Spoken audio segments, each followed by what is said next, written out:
Good day, brothers and sisters in Christ. I wanted to give a quick rundown on the fitness culture of people of faith. This particular article says, is Catholic fitness culture toxic? And if you get into it, I think it gravely misses the mark, and it really is a body positivity article. And anyways, I would love for you to check it out. Give me your thoughts on what it says, but it confronts a couple things. First of all, fitness isn't the mark.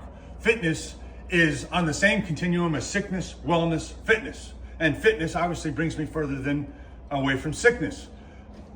But your fitness and my fitness are two different things. And we are all given what we're given. That's the talent. So I'm a type 1 diabetic since the age of 14. Everybody is born different with different abilities, size, shape, everything.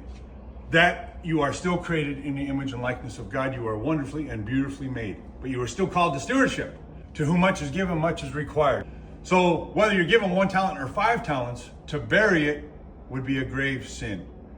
And so we should build upon that. Magnanimity is the #1 virtue untalked about anymore. Most people don't even know the word. It is this greatness of soul. And fitness allows me to be a better version of myself if I offer it to God, if it is prayer, if it is glorifying God, so that I can show up better in my relationships, in my service to others. That is love. That is the charity that this article is trying to talk about, but again, misses the mark. Fitness allows me to show up in those places better. The top 2 deadly sins that this article failed to mark on was sloth and cowardice. This plagues our land. This plagues our pulpits. And we are almost living in a culture of we are feasting all the time. Feasting is a rarity if you look at church history. And we should be temperate in how we go about it. And training, discipline helps us to do those things.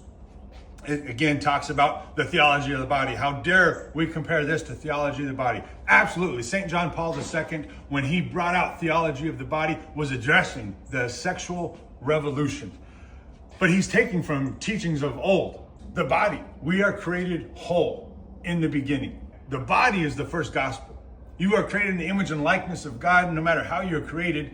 But this article gets into Jesus healing a blind man. And when he asked whose sin was it, it was nobody's sin, absolutely. But Jesus still made him whole. And we understand what wholeness means, what wholeness looks like. And so just because you're not created whole doesn't make you any less. We are still called to stewardship, to not bury that talent. And so I just wanted to have you guys check this out. Give me your thoughts. I would love your opinion. And peace of Christ be yours.